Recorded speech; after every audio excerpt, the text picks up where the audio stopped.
गुरुर्ब्रह्मा गुरुर्विष्णू गुरुर्देवो महेश्वरः गुरु साक्षात् परब्रह्म तस्मै श्री गुरवे नमः। सद्गुरुनाथ महाराज की जय। अथवा बहुनैतेन किं ज्ञातेन तवार्जुन विष्टभ्याम इमिदं कृत्स्न मेकांशेन स्थितो जगत। जे किंवा नाना प्रकारच्या अथवा बहु नैतेन किम ज्ञातेन तवार्जुन किंवा नाना प्रकारच्या विभूतीद्वारा अर्जुना मला जाणण्यात तुला काही लाभ होणार नाही। शेवटी ते म्हणतात किती विभूती मी तुला सांगू म्हणजे यात तुला काही लाभ होणार नाही। हे संपूर्ण जगत एका अंशाने व्यापून मी स्थित आहे म्हणजे हे माझा एक अंश आहे। म्हणजे आपण समजा आपलं सगळं शरीर धरलं तर याच्यातलं एक नख सुद्धा मोठं होईल, त्याच्यापेक्षाही एखादा छोटासा पेशी एवढं फक्त जगाचा विस्तार आहे। मी याच्या पलीकडे किती आनंद आहे बघा।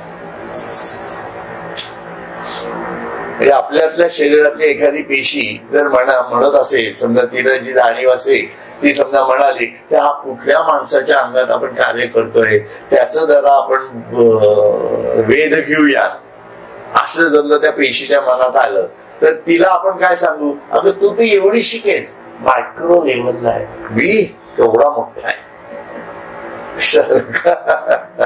पेशीचं मनोगत बघा,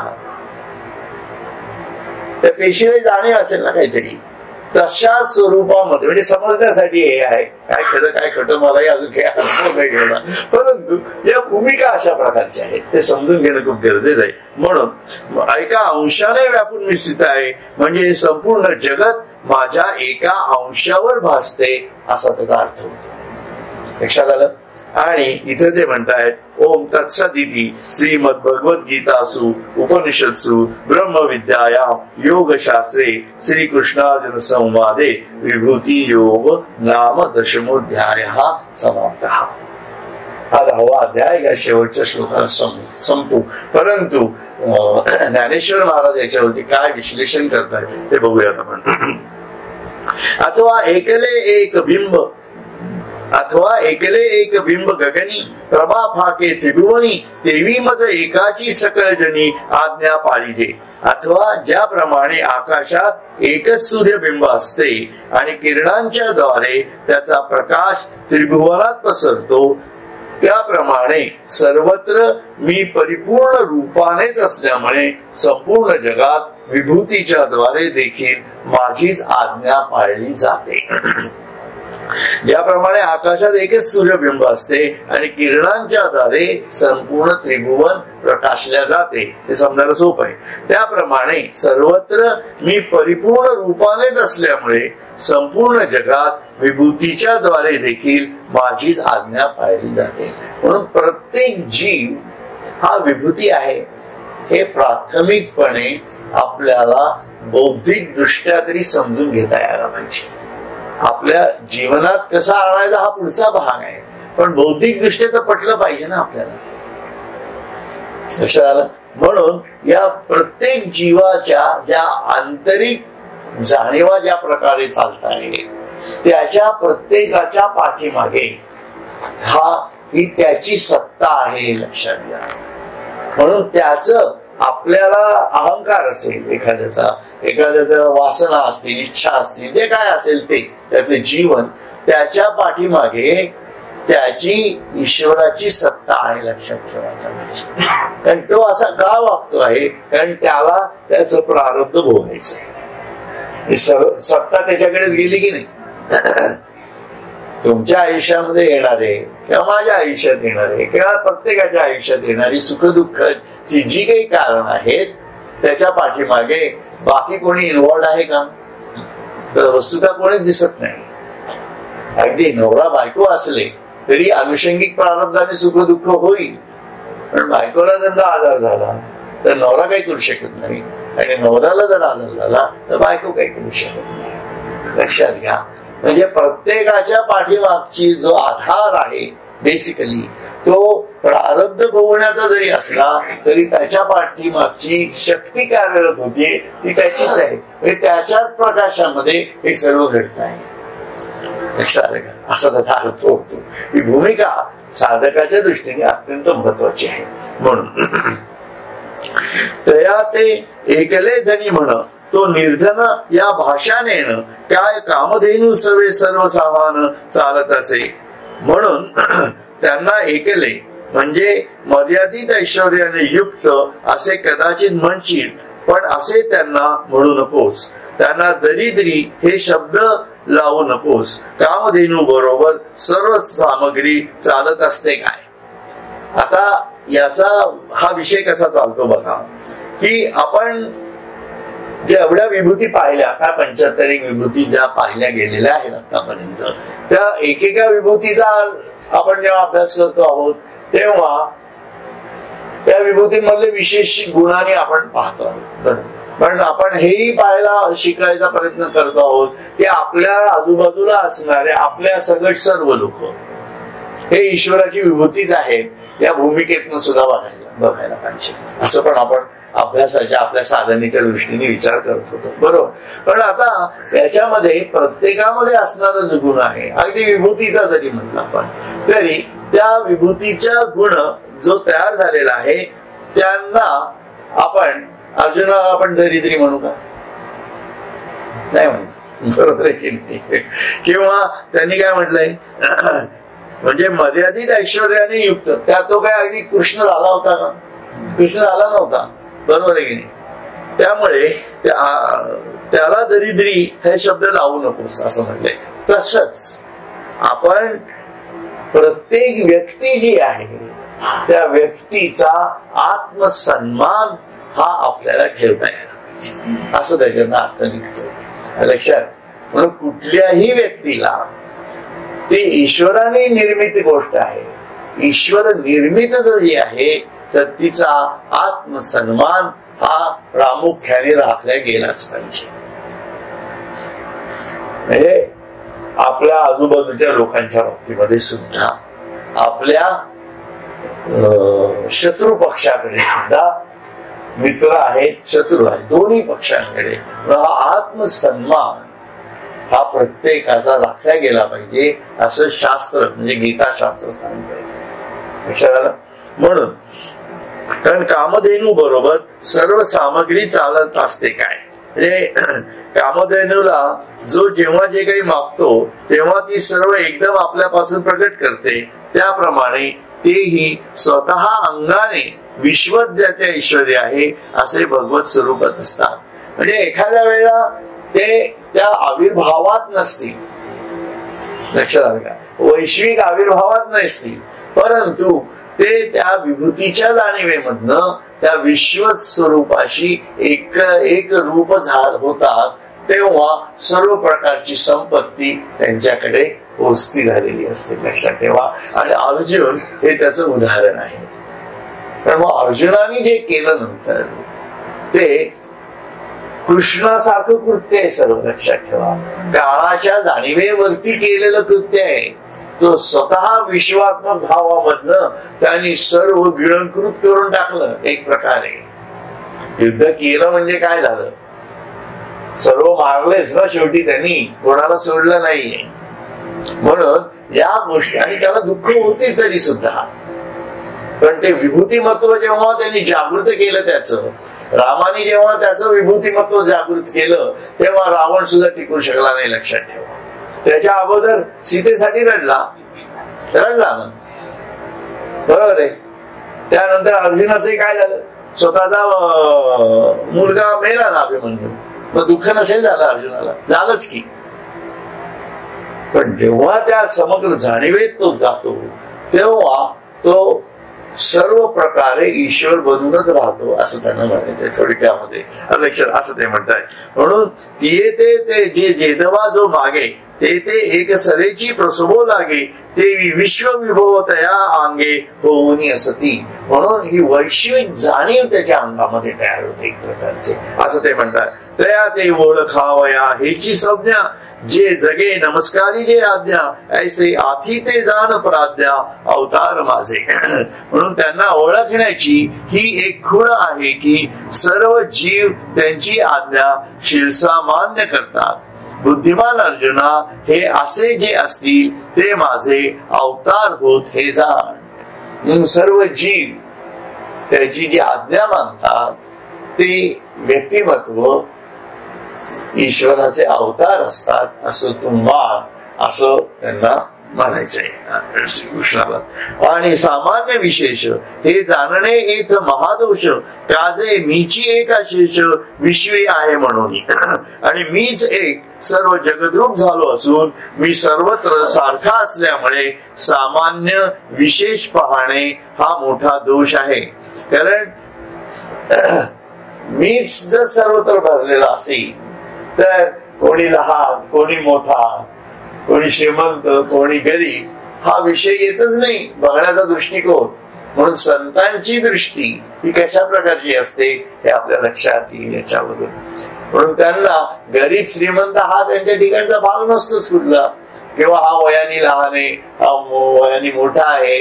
व्यावहारिक भूमिकेतनं जो काही असेल आत्मसन्मान तो देतही असतील नाही असं नाही, परंतु त्यांच्या भूमिकेतनं दोघंही सारखेच असतात. म्हणजे आता म्हणजे अगदी उदाहरण घ्यायचं झालं तर आता मी स्वतः स्वामींचा अनुग्रह घेतला त्यावेळेला त्या वेळच्या काळामधला मी सर्वात लहान मुलगा होतो.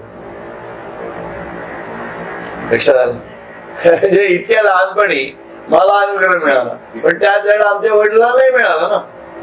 हे त्यांच्या दृष्टिकोनातनं दोन्हीही जीव कल्याणाच्या मार्गावर कसे नेता येतील हा त्यांचा विषय असतो. लक्षात ठेवा, सांगण्याचा हेतू तो आहे त्याच्यातला. आणि त्या जीवाने जायचं का नाही हे त्याचं स्वातंत्र्य करत. म्हणून अनुग्रह हा देणं किंवा मिळणं हा खूप वेगळा म्हणजे त्या संतांच्या भूमिकेशी रिलेटेड अशी वस्तू आहे असं माझं वैयक्तिक मत आहे. त्यामुळे आपण अनुग्रह मिळणार नाही किंवा देत नाही होत नाही असं होत नाही सहसा कधी. आलं लक्षात? अनुग्रह हा मिळतोच, आपली इच्छा पाहिजे फक्त घेण्याची आणि थोडंफार त्याप्रमाणे जीवन जगण्याची कृतीत आणण्याची इच्छा पाहिजे. म्हणून अनुग्रह जरूर घ्यावा असं माझं वैयक्तिक मत आहे. जिथं मिळत असेल त्या सद्गुरु स्वरूपात आहेत की नाही पात्र जाणून घ्या असं माझं मत आहे. त्या मताला पुष्टी देण्यासाठी म्हणून जाणतेनी गुरु भजीचे अगोदर जाणून घ्या की मी खरोखर या गुरुवर श्रद्धा ठेवण्यास हे पात्र आहेत की नाही. हे ओव्हरऑल जीवन पद्धती पण बघता यायला पाहिजे ना. कोणी हे जे काही सगळे आपल्याला दिसत आहेत समाजामध्ये विविध प्रकारचे गुरु आणि त्यांच्या झालेल्या त्यांचे तुरुंगवास आणि त्यांच्या मागे लागणारे सगळा राजकीय ससेमिरा हे सर्व पाहता हे गुरु स्वरूपात आहेत का नाही शंका निर्माण होते ना. पण याच्यात त्या शिष्याचा दोष नसतो लक्षात ठेवा. कारण त्याला ती आज्ञा त्याला त्यांनी जो त्याची भक्ती आहे तो भक्तीने वाढणार आहे. शेवटी भावबळे आकळे ही घटना प्रत्येक जीवाच्या दृष्टीने आहे. तो ज्याच्याकडनं अनुग्रह घेतला असेल त्या व्यक्तीला तेवढी जाण नसणार आहे. आत्मज्ञानाच्या जाणीवेपर्यंत न पोचल्यामुळे ती व्यक्ती अशा प्रकारे वागली असं म्हणायला हरकत नाही एक प्रकारे. लक्षात आलं? आता काही लोकांनी वगैरे कोणते राष्ट्रीय संत वगैरे त्यांनी आत्महत्या वगैरे केल्या होत्या. म्हणजे कारण काही का असं आहे की नाही. मला दोष द्यायचा नाहीये, तो त्या जीवात्म्याचा प्रवास तशा प्रकारचा होता. आलं का लक्षात? त्याच्यात चुकत नाहीये काही कोणाचंच, पण ईश्वर त्यांच्या भक्तांना पण सांभाळून घेऊन जात असतो. असंही काही समजायचं कारण नाहीये की ती गेली म्हणून हे बाकीचे बावळ ठरले, असंही पण समजायचं काही कारण नाहीये. कारण हा इंडिव्हिज्युअल स्कोप आहे, सर्व इंडिव्हिज्युअल लेवलवरती जायची. म्हणून आत्मज्ञानी जर संत असेल तर मात्र त्याच्या पारखून त्यांच्याकडनं जरूर अनुग्रह घ्यावा. तो संस्कार मोटके गुरुमुखे उदयी जत दिसे, हृदयी स्वयंभूची असे, प्रत्यक्ष फावो लागे तैसे आपैसयाची, असं म्हटलेलं आहे. त्यामुळे तो अनुग्रह पुढील कालावधीमध्ये हा हळूहळू मोठकाच असतो. अनुग्रह म्हणजे काय आहे, तू ब्रह्म आहेस हे समजून घे. एक वाक्य फक्त, ओम तत्वम सोहम सहा, बस एवढाच अनुग्रह आहे. याच्या पलीकडे काही नाही अनुग्रह. त्यामुळे पण ती जाणीव ज्या गुरुमुखातून येते, त्या गुरुमुखाच्या त्या गुरुवाक्यावरती विश्वास ठेवून जगणं. ओम तत्वम सोहम सहा, ओम ही पूर्ण ज्ञानयुक्त जाणीव आहे, आणि तत्वम तो मी आहे, मीच तो आहे, या जाणीवेपर्यंत पोहोचणं. बस एवढंच अध्यात्म. याच्या पलीकडे अध्यात्म काही सांगत नाही. पुढचा प्रवास गुरुच करून घेतात. खूप सिंपल आहे तसं पाहिलं तर लक्षात. परंतु हे सर्व ध्यानयुक्त ओम मध्ये सर्व गोंधळून जातो. मग ओंकाराची जाणीव कशा प्रकारे तयार व्हायला पाहिजे. मग ते ओंकार म्हणजे नेमकं काय, मग ते ब्रह्मांड काय, काय काय काय काय म्हणतं. सर्व ईश्वरी ईश्वराच्या सर्व गोष्टी ज्या ज्ञानाच्या जाणीवेतनं ईश्वरा समीप जाऊन पोचतात. काय हे ज्ञान घ्यायचं, कारण त्या मार्फत ईश्वराच्या समीप पोचतो. पण ज्ञान म्हणजे ईश्वर आहे का? ज्ञान म्हणजे ईश्वर नाही आहे का? तर वेगळा गोंधळ सुरू होते याच्यामध्ये. म्हणून हे खूप बौद्धिक स्वरूपामध्ये अमृतबुद्धीची जाणीव जे ज्ञानेश्वर महाराजांनी सांगितलंय, तर ती म्हणजे श्रेष्ठ मनाची जाणीव म्हणा, काही म्हणा त्याला तुम्ही. तर या जाणीवेपर्यंत पोहोचून हळूहळू हळूहळू हा सर्व प्रदेश, स्वरूपाचा प्रदेश, अबोध मनाचा विश्व स्वरूपातला प्रदेश, आणि त्यानंतरचा विश्वातीताच्या प्रदेशामध्ये आपलं प्रस्थान ठेवायचं. ओम शून्य निशून्य महाशून्य, या जाणीवेचा ही साधन आहे. यासाठी हा सर्व बंधन आहे. त्या कशासाठी, या स्टेप बद्दलच त्यांनी नेलंय बघा. तुम्ही गीतेचा अभ्यास करताना, ज्ञानेश्वरीचा अभ्यास करताना साधनेच्या स्टेप्स अर्जुनाच्या कशा चालल्या ते बघा. त्याला शून्यात नेलं, बरोबर आहे की नाही. विभूती दाखवल्या, स्वतःचं स्वरूप दाखवलं, विश्वस्वरूपही दाखवलं, मी सर्वत्र कसा भरलेला आहे हेही दाखवत गेला. आणि ते नुसतं बघून एकेका 75 विभूतीतनं फक्त तुला कळेल असं नाही, मी सर्व जीवांमध्ये भरलेलं हे सांगून मोकळे झालेत आता ते. आणि मग तो गडबडतोय, अरे बापरे. पण मग तरी एकदा तरी हे आपल्याला डोळ्यांनी दिसावं, चक्षुर्वै सत्यम, या जाणीवेत येतो. आणि मग ते विश्वरूप प्रकट होते. म्हणजे हे कसं स्टेप चाललेत बघा. खूप म्हणजे वेगळ्या प्रकारचा हा अभ्यास आपल्याला करता यायला पाहिजे या जीवनामध्ये. म्हणून ज्ञानेश्वरी हा ग्रंथ गहन आहे आणि गुरुपुत्राशी सुगम सोपान आहे. म्हणून आपण कृष्णाचे शिष्य आहोत असं समजूनच ते वाचत चला, मग ते सुगम आणि सोपान होणार आहे.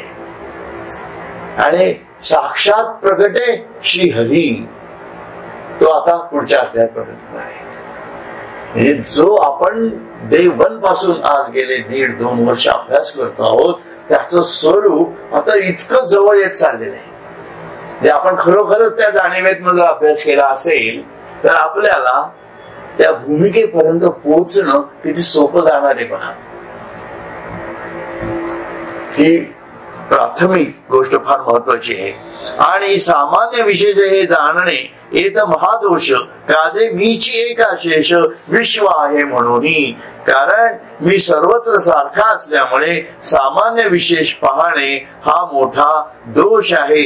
मीच एक सर्व जगद्रूप झालेलो आहे असं म्हणतात. जगद्रूप झालेलं आहे इथपर्यंत आणलं ना अर्जुनाला. आता बघा कसं चांगलं, खूप सुंदर आहे. त्याच्या पुढे म्हणतायत तरी आता साधारण आणि चांगलं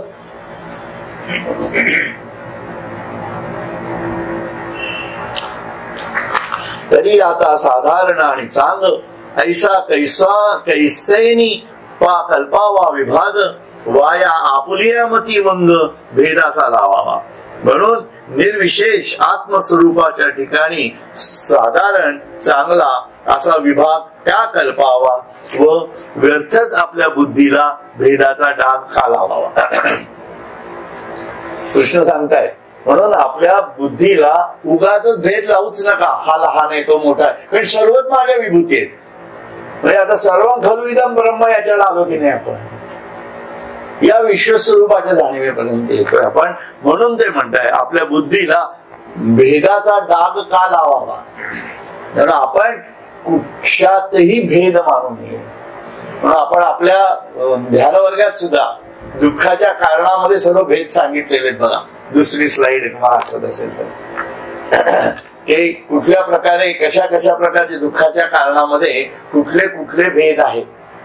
जडातला भेद आहे, जीव आणि जडातला भेद आहे, जड ईश्वरात भेद आहे, ईश्वर आणि जीवात फरक आहे, ईश्वरात पण भेद दाखवतोय आपण, परत जीवात भेद आहेत.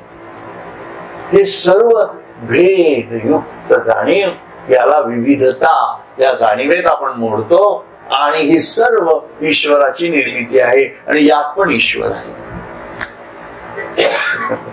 असं ते स्वरूप गुंता अशा प्रकारचा होऊन बसतो तो. आज ग्रुपवर मी थोडं टाकलंय, एका दुसऱ्या ग्रुपवर स्वामी स्वरूपानंदांच्या ग्रुपवर या उत्क्रांतीच्या जाणीवेवरती चर्चा झालेल्या आहे. तर त्या चर्चेमध्ये मी थोडस हे मांडण्याचा प्रयत्न केलेला आहे की जर सर्वच ईश्वरापासून निर्माण झालेला आहे तर उत्क्रांतीचा संबंध येतोच कुठं. म्हणून त्या योनीमध्ये ते उत्क्रांत होईल. परंतु उत्क्रांती म्हणून जेव्हा डार्विनने मानलेला आहे तसा गीतेने सांगितलेला नाहीये. माणूस हा मनूच्या 11 मनूंच्या जाणीवेतून प्राथमिक 4 आणि नंतर 11 मनू यांच्या जाणीवेतनं पुढे संपूर्ण वेगवेगळ्या लेवल्स मधनं माणसापर्यंतची प्रजा निर्माण झालेली आहे. म्हणजे माणसाचा आणि उत्क्रांतीशी वस्तुतः संबंध नाही असं दिसतंय. गीता सांगतीये. मग ते अमान्य करायचं का डार्विनचा सिद्धांत मान्य करायचा हा प्रश्न निर्माण होतो. कारण आजही माणसंही दिसत आहेत आणि माकडही दिसत आहेत. मग माकड जर असेल तर त्या काळात पहिला जर माणूस माकड असेल तर आजही माकडं का आहेत. म्हणजे ही आजची माकडं काही वर्षानंतर माणसं होणार आहेत का, असं होणार आहे का, हा विचार करावा लागणार आहे. हा बुद्धिवादी लोकांच्या समोरचा प्रश्न आहे. पण आपण कृष्णाने सांगितलं त्याच्यावर विश्वास ठेवूयात ना. आपण वेगळं कशासाठी आपला भक्तीची जाणीव जी आहे ती कृष्णाची, कारण त्यांनी सर्व निर्माण केलेलं आहे. म्हणजे त्याचा ज्ञाता तोच आहे, त्याचं ज्ञेय तोच आहे. त्रिपुटी आपण कशासाठी वाढवायची. म्हणून ही एकत्रित जाणीव ठेवायची. हा साधकाचा भाव आहे, लक्षात ठेवा. हा लोकांना सांगण्याचा भाव नाही. परंतु ही मांडणी अशा प्रकारची आपण आपल्या मनामध्ये ठेवावी आणि त्याप्रमाणे सर्व जीव हे ईश्वराचीच निर्मिती आहे. त्याच्यात भेदाभेद ठेवण्याचं कारण नाही असं ते म्हणतात. येरवी तरी तर तूप कासया घुसळावे, अमृतगा रांधून अर्धे करावे, हागा वायुसी काय पांडावे उजळे अंग आहे. म्हणजे त्यांना काय म्हणायचंय, तूप जर तयार झालेला आहे तर ते घुसळायचं कशाला. तूप घुसळून काही पुढचं काही तयार होणार नाहीच आहे, बरोबर आहे की नाही. नंतर अमृत रांधून ते अर्ध करण्यात काही अर्थ आहे का. किंवा वायू जो आहे त्याला काही डावं उजवं असतं का. हा डावीकडचा वायू आहे, उजवीकडचा वायू असं काही आहे का. आपल्या याच्याप्रमाणे प्राण अपान व्यान उदान समान वगैरे भाग आपण केले, पण वायू म्हणाल ते एकच आहे. नाभीपासून ब्रह्मपर्यंत आपण त्या वायूचा संबंध राखायचा आहे साधकाने. तशा प्रकारे म्हणून हे भेद जे आहेत याच्यात तू अडकू नकोस. म्हणून विभूती बघणं म्हणजे भेदात अडकणंच आहे ना. म्हणजे याच्यात ती विभूती त्याच्यात नाही असं होईल. म्हणजे याला हा बुद्धिमान आहे, हा विभूती, त्याला बुद्धी नाही असं म्हणजे भेद आला ना. आलं का लक्षात? आणि त्या भेदामध्ये दुःख आलं परत. अरे हा माझा मुलगा मोठा आहे ना, हा हुशार आहे, पण धाकटा नाहीये. आलं ना दुःख. असं होतं ना. त्या मुलाची स्थिती खूप चांगली आहे, त्याची बायको पण चांगली मिळाली, दोघे पैसे, दोघांचं मिळून इन्कम 2 लाख रुपये महिना होत आहे, आणि दुसरा आहे त्याचं इन्कम. झालं दुःखाचं कारण. हे सगळं भेदाभेद आहेत लक्षात ठेवा. परंतु तो धाकटा मुलगा त्याच्या प्रारब्धाने जगतोय बेटा, आणि मोठा मुलगा त्याच्या प्रारब्धाने जगतोय.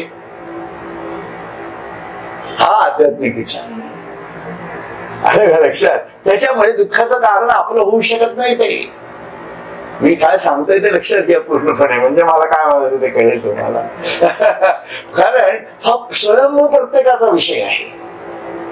म्हणून दुसऱ्याच्या दुःखात कारण नसताना नवरा बायकोंची लग्न झाल्यानंतर त्यांच्या संसारात खूपच ना मूर्खपणा आहे. काय असेल त्यांचं मुलं बाळ काय असतील ती त्यांची बघायची. माझे पोरं बाळ मी सांभाळी, माझं कर्तव्य संपलं, मी कर्म झालेलं आहे. आणि नैमित्तिके लग्न लावून दिलेलं आहे, नैमित्तिके कर्म झालेलं आहे. लक्षात आलं का काय विषय चालला होता ग्रुपवरती? हा असा विषय आहे. अशा सगळ्या गोष्टी आहेत बघा. आणि याच्यासाठी कन्सेप्च्युअली साधकांनी खूप क्लॅरिटी असली पाहिजे. ही बौद्धिक क्लॅरिटी जेवढी येईल ना जीवनामध्ये, तेवढी मन त्याप्रमाणे कार्यरत होणार. तो माणूस शिरूड असतो का? शिरूड नसतो, तो दयावानच असतो. अर्जुन शिरूड होता का? नव्हता.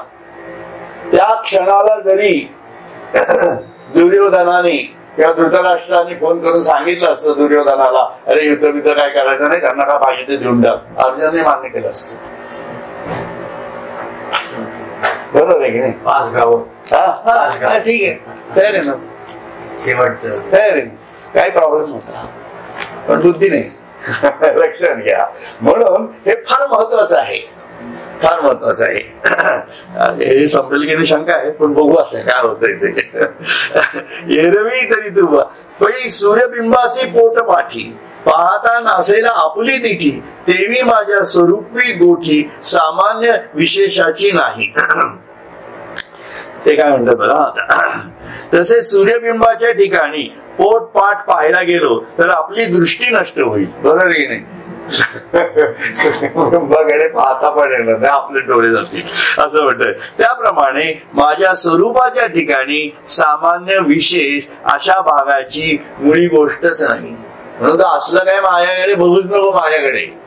माझ्याकडे बघण्याची दृष्टीच वेगळी आहे. लक्षात.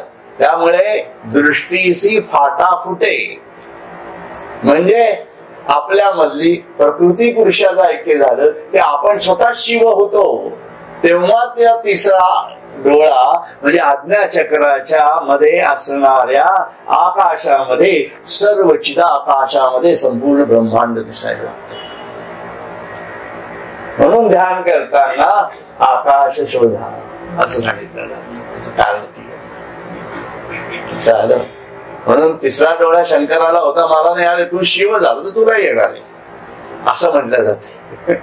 फार महत्वाच्या छोट्या छोट्या गोष्टी आहेत या, पण खूप जीवनाशी निगडीत आहेत आपल्या, म्हणून म्हणतोय, बाकी काही नाही. आणि सिनाना ही विभूती माझा अपराधे मविसील किती, म्हणून किंबहुना सुभद्रापती असो हे जाणणे. म्हणून हे सिनानी म्हणजे कित्येतरी अशा या कित्येक विभूती माझ्या मध्ये स्वतःमध्ये साठलेल्या आहेत. तुला किती सांगायच्या, त्यापेक्षा तू सुभद्रापती म्हणजे अर्जुना आता तू हे समजणं सोडून दे असं हे जाणणे. लक्षात. म्हणून या विभूती आता तो समजून घ्यायचा विषय आपण इथं थांबूयात थोडक्यामध्ये. आता पै माझेनी एके अंशे हे जग व्यापिले असे या लागी भेद सांडूनी सरिसे साम्य भज. म्हणून मला या माझ्या अंशात्मक म्हणून हे जग आहे हे मगाशी आपण बोललो त्याच्याच दुसरे याप्रमाणे आता माझ्या एका अंशाने हे जग व्यापले आहे म्हणून भेद सोडून एक समदृष्टी ठेवूनच माझे भजन कर. एका दृष्टीतनच सर्वत्र खलु इदम ब्रह्म ही दृष्टी आहे. लक्षात घ्या ही दृष्टी यावी लागणार आहे. मी ब्रह्म आहे सोहम ही दृष्टी आहे. ही दृष्टी यावी लागणार आहे कारण ही माझी आतली जाणीव आहे. ही जाणीव अशा प्रकारे तयार केली म्हणजे मग भेद सगळे निघून जाणार आहेत. लक्षात ठेवा त्या भूमिकेत तो येतोय आता. ऐसे विबुध वन वसंते तेने विरक्ताचीनी एकांते बोलिले जेथ श्रीमंते श्रीकृष्ण देवी. म्हणून याप्रमाणे ज्ञानरूपी वनाला वसंताप्रमाणे प्रसन्न करणारा. बघा ज्ञानरूपी वन म्हटलंय कारण ते इतकं ज्ञान आहे आणि वन म्हटलेलं आहे त्याला आहे की नाही.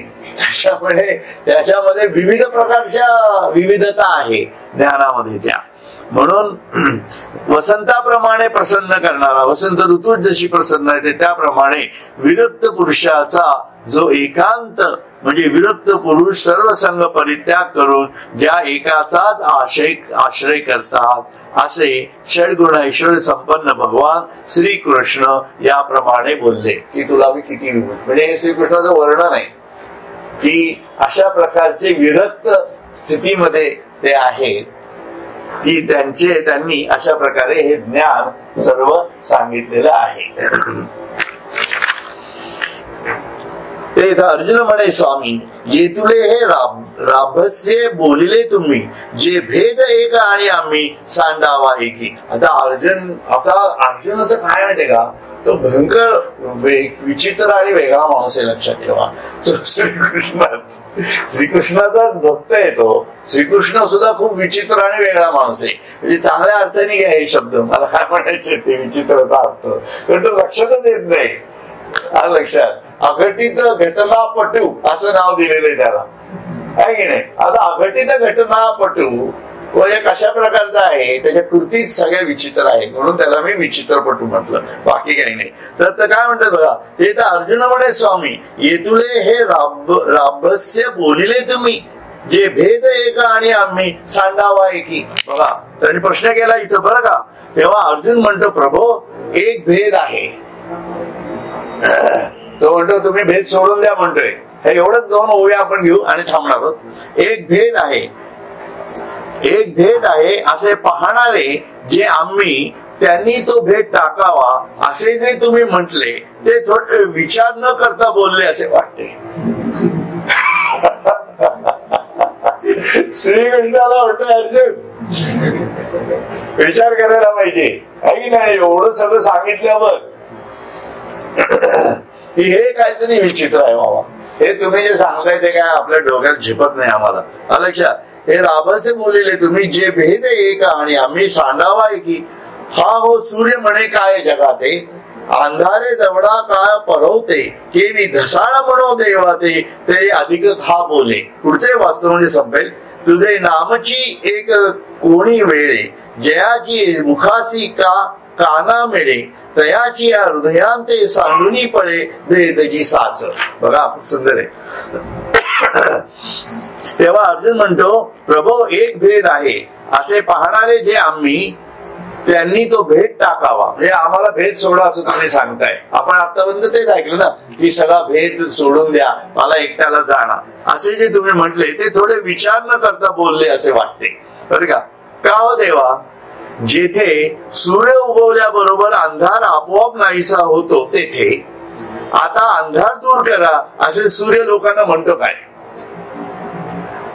म्हणजे तुम्ही स्वतः इथं आहात आणि तुम्ही जर संपूर्ण ब्रह्मांड निर्माण केलं आहे तर अंधार भेद सोडून द्या असं तुम्ही कसं काय म्हणताय. आलं का लक्षात? म्हणजे तुमच्याच ज्ञानाच्या प्रकाशामध्ये हा भेद राहणारच नाहीये. थोडक्यामध्ये असं जाता येते उलट घडी. आलं का लक्षात? म्हणून भेद सोडा असं म्हणणं हे काहीतरी विचित्र आहे. तुम्ही म्हणताय ते मला पटत नाहीये. म्हणून या ज्ञानाची जाणीव इतक्या मोठ्या स्वरूपात आहे की ती तुम्ही टाकून द्या. असं कसं काय म्हणतात भेद? म्हणून एक तुझे नामच जर एखाद्या वेळी ज्याच्या मुखात आले किंवा कानात पडले तर त्याच्या हृदयातून खरोखर भेद निघून जातो असं म्हटलेलं आहे. म्हणून ईश्वराच्या जाणीवेत राहायला लागलं की ऑटोमॅटिक सर्व भेद निघून जाणार आहे. म्हणून असा ज्ञानी भक्त जो असतो त्याच्या ठिकाणी भेद नसतोच. म्हणून तो ज्ञानी भक्त त्या कृष्णाचा, त्या गुरुचा निजभक्त असतो, लक्षात ठेवा. म्हणून सर्व भक्तांमध्ये ज्ञानी भक्ताचं जे स्थान आहे ते परमोच्च स्थान असं मानलं गेलेलं आहे. कारण तो इतका जवळ आहे देवाच्या त्या ज्ञानाच्या जाणीवेतून की तो देव म्हणजे तो पांडुरंग कमरेवर हात ठेवून त्याच्यासाठी कायम उभा आहे, लक्षात ठेवा. म्हणून तो पांडुरंग माझ्यासाठी उभा आहे हे ज्ञान जेव्हा नामदेवाला कळलं तेव्हा त्याचं विश्वस्वरूप काय आहे या जाणीवेमध्ये तो गेला, लक्षात घ्या. म्हणून त्या ज्ञानाच्या जाणीवा आपल्याच वृद्धिंगत केला की सगुण जरी समोर असलं तरी त्याचं निर्गुण विश्वस्वरूप काय आहे हा बघण्याचा मोह त्या व्यक्तीला झाल्याशिवाय होतच नाही. आणि जो निर्गुणाच्या जाणीवेतनं जातो त्याला सगुण स्वरूप काय आहे हे बघितल्याशिवाय राहवतच नाही. तर दोन्ही गोष्टी आहेत. म्हणून सगुण आणि निर्गुण या दोन्ही ज्ञानाधिष्ठित असणाऱ्या जाणीवा आहेत. आणि त्या भूमिकेवरती आता कृष्ण आपला अर्जुनाला कृष्णाने आणलेला आहे. आणि या शेवटच्या ज्या ओव्या आहेत त्या संवादात्मक आहेत थोड्या धृतराष्ट्राशी वगैरे, त्या आपण सोमवारी बघू आणि तो अध्याय इथं संपू. आणि विश्वरूपाच्या पुढच्या 11व्या अध्यायाला आपण सोमवारी याच वेळेस आपण सुरुवात करू. हरिओम तत्सत. हरिओम तत्सत. हरिओम तत्सत. सद्गुरुनाथ महाराज की जय. सद्गुरुनाथ महाराज की सत.